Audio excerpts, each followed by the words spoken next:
Bonjour à tous et bienvenue dans le cœur d'Hippocrate. La fragilité est notre force. Aujourd'hui, j'ose vous exposer une réflexion à contre-courant, une pensée novatrice pour la société, une pensée qui renverse le paradigme actuel de la santé, mais sur laquelle repose toute ma pratique en soins palliatifs. La quintessence de cette pensée peut se résumer comme suit. La fragilité est le premier moteur du soin, de la relation et de l'amour. En effet, force et faiblesse participent au même mouvement, mouvement qui permet de mettre en relation les êtres humains, mouvement qui permet l'altérité et l'entraide. Ce mouvement de va-et-vient entre vulnérabilité et puissance est à l'origine même des fondements de la médecine. La faiblesse des uns permet la force des autres. La vulnérabilité des uns permet la dispensation des actes de soins par les autres. La fragilité, la maladie, le handicap missionne la médecine et sert le progrès. La dépendance de certains hommes, de certaines femmes, permet la mise en relation, autorise l'interrelation et se trouve donc à l'origine même de toute notre humanité, de tout mouvement d'humanité, de tout mouvement relationnel, de charité et d'amour. En tant que creuset de notre humanité, la fragilité n'est donc pas à marginaliser ou à occulter.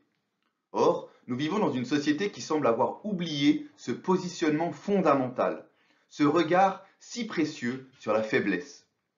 Pour mieux comprendre le paradoxe actuel dans lequel évolue notre société contemporaine, projetons-nous un peu.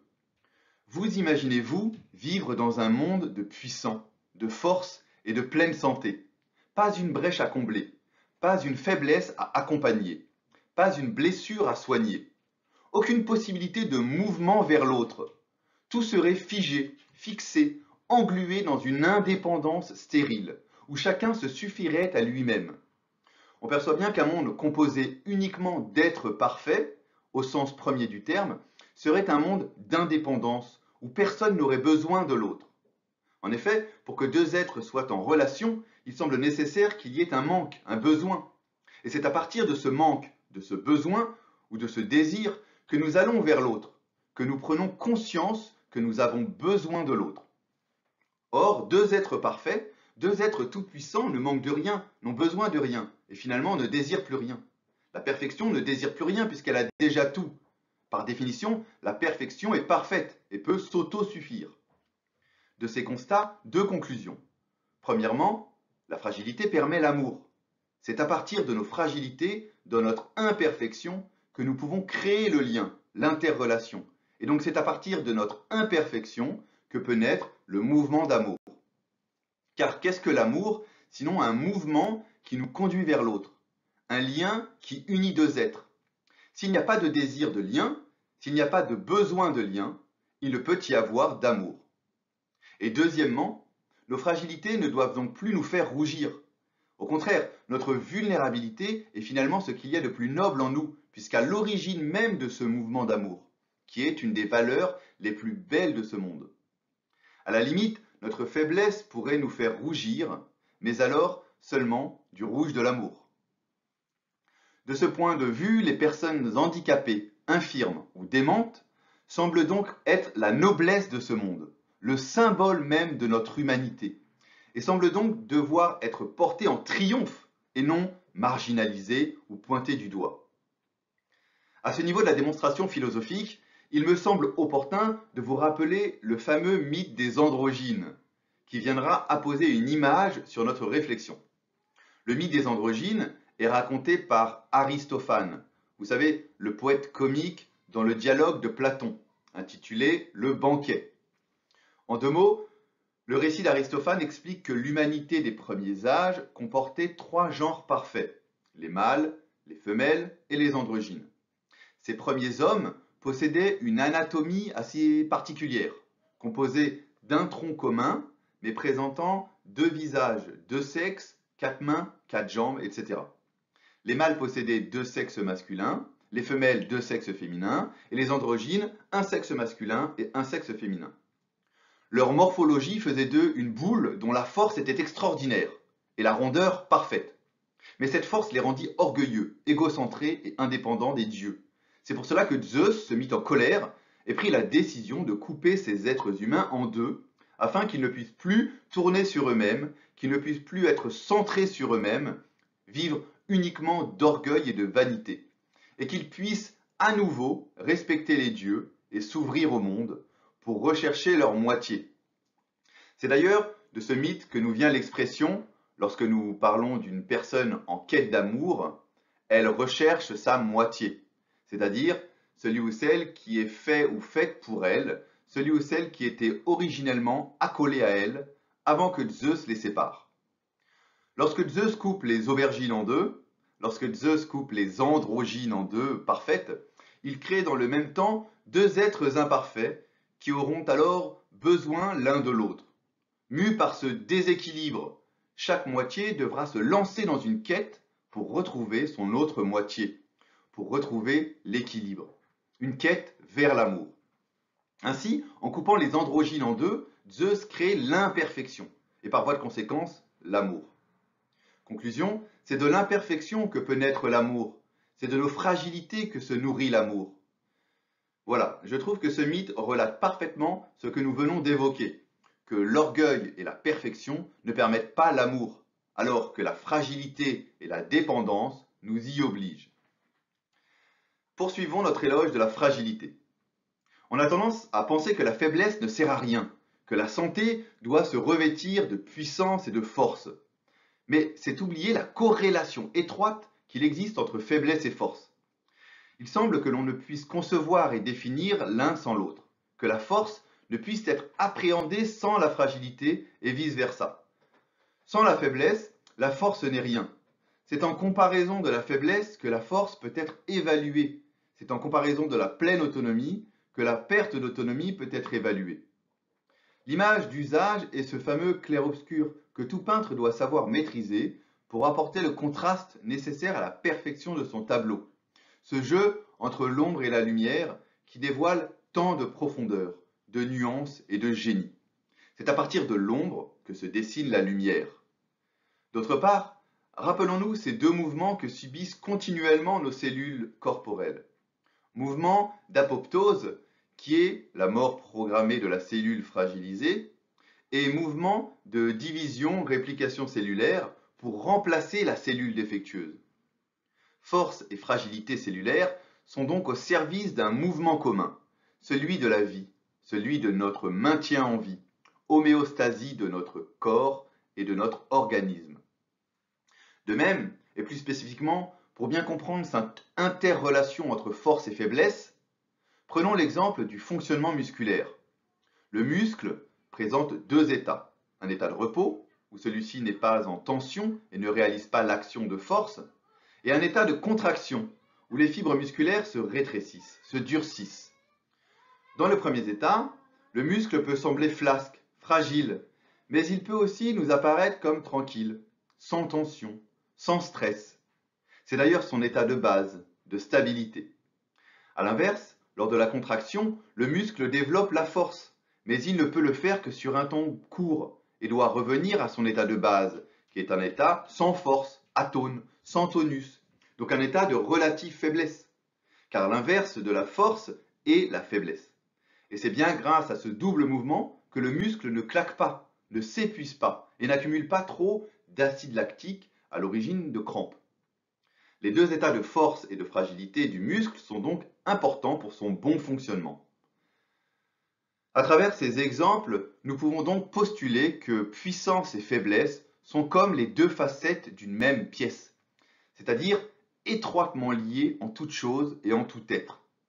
Force et fragilité permettent l'installation de ce mouvement, de cette plasticité, cette résilience, cette adaptabilité si caractéristique de l'espèce humaine. Grâce à cette possibilité d'osciller entre un état de repos et un état de tension, un état de relative fragilité et un état de force, la personne humaine peut entrer en mouvement et se réaliser pleinement.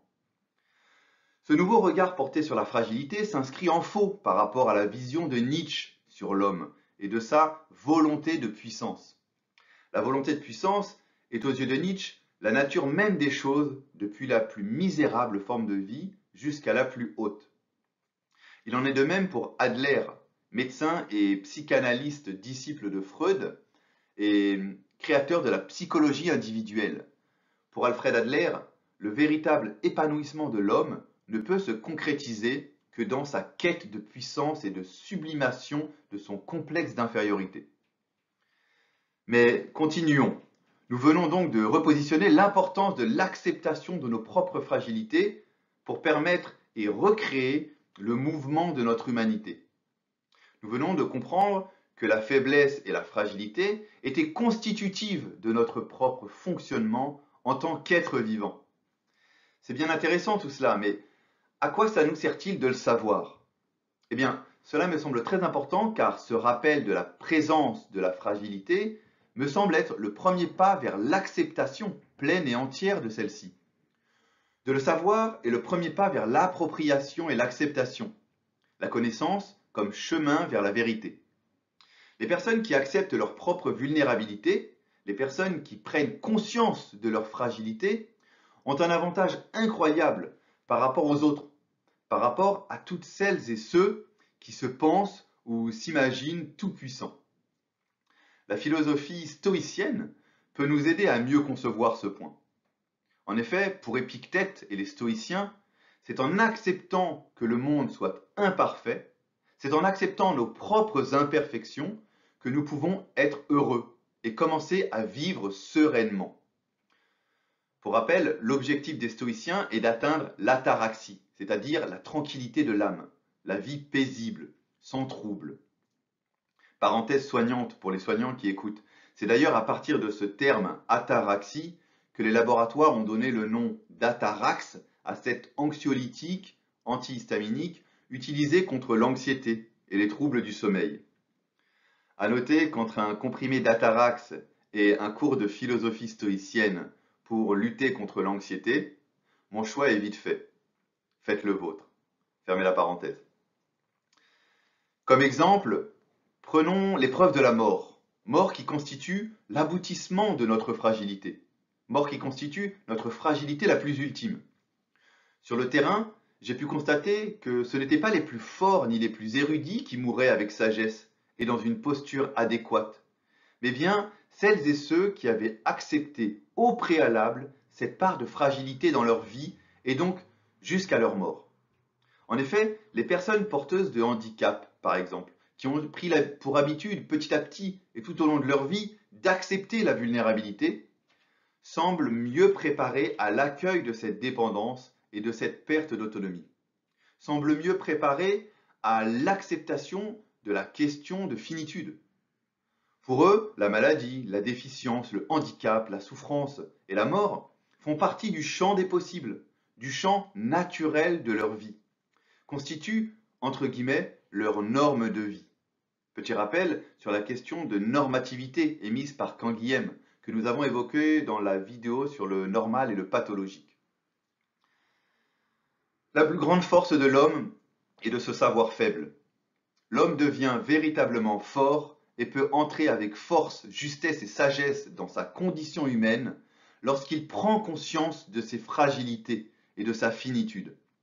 Ce n'est que lorsque l'homme prend conscience de cette fragilité qui le constitue et de cette mort qui l'attend, qu'il devient véritablement invincible et peut accepter de s'abandonner à la dépendance et au mouvement de l'entraide, de l'interrelation et de l'amour.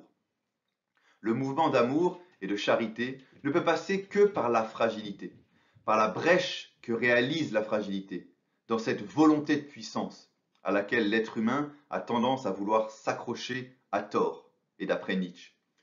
Heureux les fêlés, car ils laisseront passer la lumière. Alors, bien sûr, ce n'est pas facile d'accepter nos faiblesses, bien sûr, car nous sommes instinctivement poussés à préférer la puissance et la force. Notre fameux cerveau reptilien, vestige de notre condition animale, nous y rappelle constamment. Et il ne faut pas lui en vouloir à ce cerveau archaïque, car il a subi pendant des milliers d'années une pression de sélection darwinienne, selon la théorie de la sélection naturelle des espèces.